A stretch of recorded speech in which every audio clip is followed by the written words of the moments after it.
Salut les amis, j'espère que vous allez bien. Aujourd'hui on se retrouve pour la Minute Actu du mois d'avril. Donc avec le confinement je pensais qu'on n'allait pas avoir beaucoup d'infos, mais finalement c'était l'effet inverse. Donc c'est parti, on enchaîne tout de suite avec l'actualité.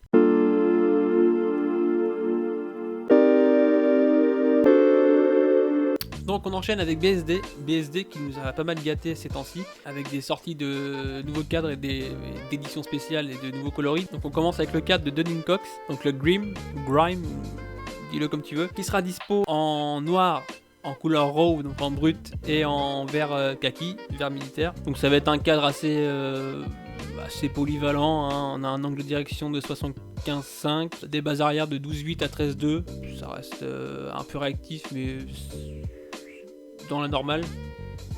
Un sendover de 9, et donc il sera dispo en 20.6, 20.8, en 21 et en 21.2. Et donc notamment là sur tous les 4 BSD maintenant il y a le Investcast, donc c'est la partie arrière derrière le boîtier pédalier qui a été usiné pour les gros pneus, et ça on retrouve ça maintenant sur beaucoup de marques de BMX. Ensuite, donc toujours chez BSD, on a le cadre de Alex Zonashi, donc le ALVX, qui est sorti dans une édition spéciale en gris mat, un gris voilà, qui rend hommage en fait à la caméra VX. Donc c'est juste le coloris qui change, en soi les dimensions restent les mêmes que les éditions classiques.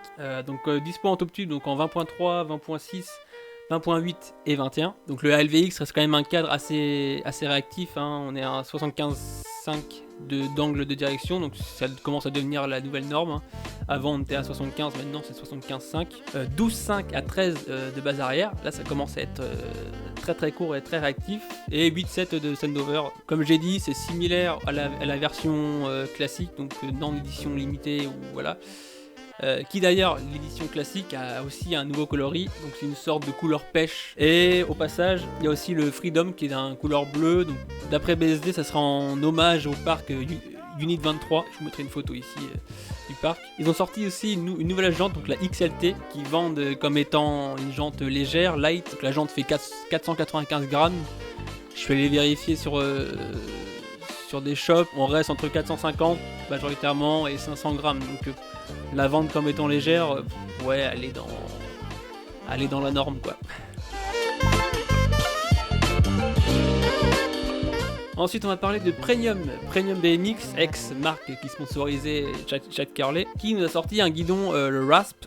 Donc c'est un guidon en 4 pièces, dispo, donc c'est quand même des grandes tailles, hein, dispo en 9,5 et en 9,75. Et j'ai noté, voilà pourquoi j'en parle, j'ai noté une petite innovation de la part de Premium. Moi personnellement, c'est mon guidon, au bout de un mois, 2 mois, ouais, même un mois, mes poignées commencent à se tourner sur elles-mêmes, et c'est chiant. Et Premium pense avoir trouvé la solution avec un usinage sur le guidon.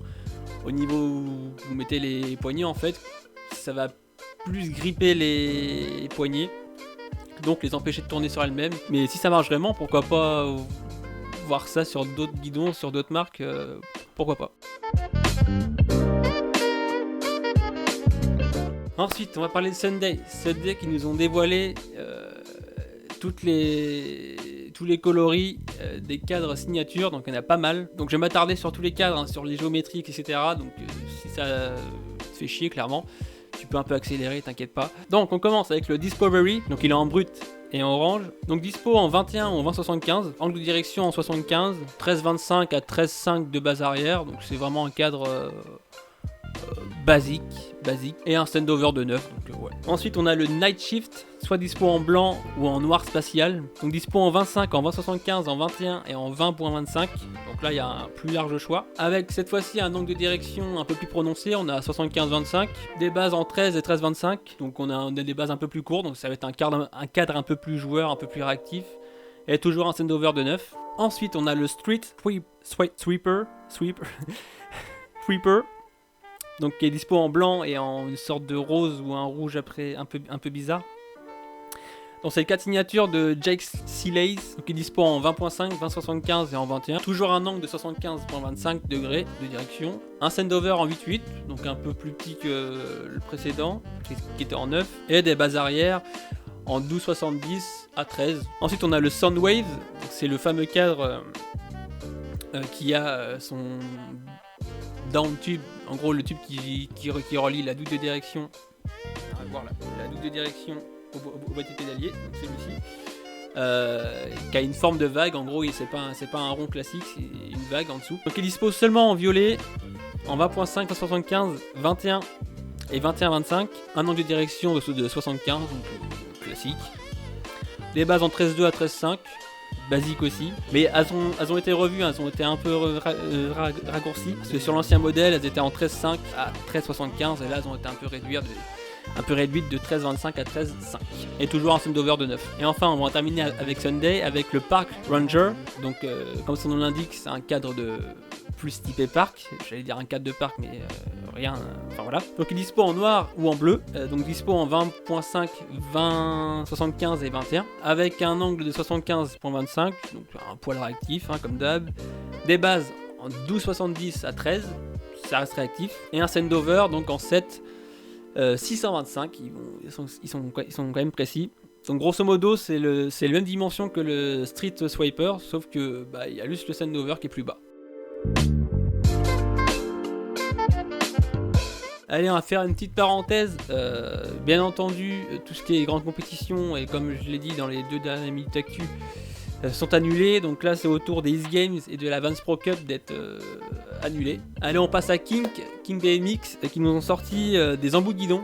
Ah ouais, des embouts de guidon qui vendent comme étant plus légers que la normale, plus légers que les autres. 22 grammes selon King, 24 grammes selon les shops français. Bon, pour 2 grammes, voilà, on va pas chipoter. Après, il reste à savoir si c'est 22 grammes l'embout ou la paire. Mais de toute façon, vu que c'est des embouts en alu, on fera jamais plus léger que le plastique. Après vérification, j'ai vérifié sur d'autres marques, c'est le même poids voire plus lourd que certaines marques. Donc voilà, c'est du marketing, ils prétendent avoir les pièces les plus légères, mais finalement que nini. Ensuite on va chez Odyssey qui nous a sorti donc des nouveaux coloris sur leur potence signature. Donc là sur la Brock Raidford, donc c'est la dorée, qui sera que en doré d'ailleurs. En violet on a la Northstorm, c'est celle que je roule personnellement si tu veux savoir, et on a la Boss, donc c'est la signature d'Aaron Ross, qui sera en violet aussi. Ah, et j'oubliais chez Sunday, on a le cadre signature de la nouvelle recrue, donc de Brock Raidford, qui a son cadre signature qui s'appelle le Dark Wave. Donc il n'y a pas plus d'infos là-dessus, on n'a pas la géo encore. Les coloris, bon là il est en brut, mais je pense qu'il va y avoir du noir, ça c'est sûr même. Et puis à voir après pour d'autres coloris plus tard. On a With the People qui les ont pas mal teasés sur un nouveau cadre, décidément. En ce moment, ils enchaînent pas mal avec le Network, avec le cadre signature de Dan Crook. J'en ai conclu que ce serait une version du Battleship. Ils appellent ça le Battleship Magnum, donc ce sera un Battleship mais V2 en gros, encore plus amélioré. Et With the People en ce moment, ils nous sortent des usinages de cadres, c'est simplement magnifique. Notamment là le tube là, qui relie le boîtier pédalier à la selle, qui est pas droit quoi, c'est un tube qui part. Enfin voilà, les photos partent d'elles-mêmes je pense. Enfin l'usinage et le design des pièces With the People en ce moment c'est juste ouf. Même les nouvelles couronnes là, qui sortent, c'est magnifique. D'ailleurs la nouvelle couronne donc c'est la Paragon. Donc c'est une couronne avec guard. Si c'est une couronne à guard, ça remontera pas au-delà des 28 dents ou des 27 dents. Ensuite petite info de mouvement dans les teams, on a Brad Sism, donc c'est le fameux Black Odred qui a un pop de ouf et qui roule, faut le dire, au vu de ses derniers Instaclips, qui roule vraiment pas comme tout le monde. Le mec, juste avec un banc, juste avec même une pole jam, donc c'est une sorte de... Ouais, appelons ça une beat, c'est clairement une beat. Qu'on a dans la rue, le mec il te fait un manual 180 dessus, tranquille quoi. Donc le mec il a même pas besoin de parc pour se faire plaisir. Et donc Brad Sism qui rentre chez Fit Bike. Ensuite on a le Fils Montpellier qui cette année sera 100% en digital. Donc on n'a pas plus d'infos, les infos on les aura au 20 mai, donc à voir ce que ça va donner. Et donc enfin on termine sa minute actu avec les nouveaux cadres fédérales, enfin les nouveaux coloris. Donc le cadre de Bruno Hoffman qui sera disponible en blanc ou en bleu. Le cadre de Dan Lassé qui sera disponible en rouge, enfin c'est une sorte de rouge un peu bizarre et en noir. Et le cadre d'Anthony Perrin qui sera disponible, c'est un gris mat violet, il y aura une sorte de tache violette sur du gris, ou en couleur or, qui est très très joli. Et le cadre de Boyd qui sera disponible en turquoise ou en noir mat. Et voilà, donc c'est tout pour cette minute actu. J'espère que ça t'a plu, c'était pas trop tendu avec les géométries des cadres, mais bon, voilà. Je vous dis tout simplement au mois prochain. Bon déconfinement à tous si ça se passe bien, on verra comment ça se passe. Et puis sur ce, à la prochaine, et puis bon ride hein.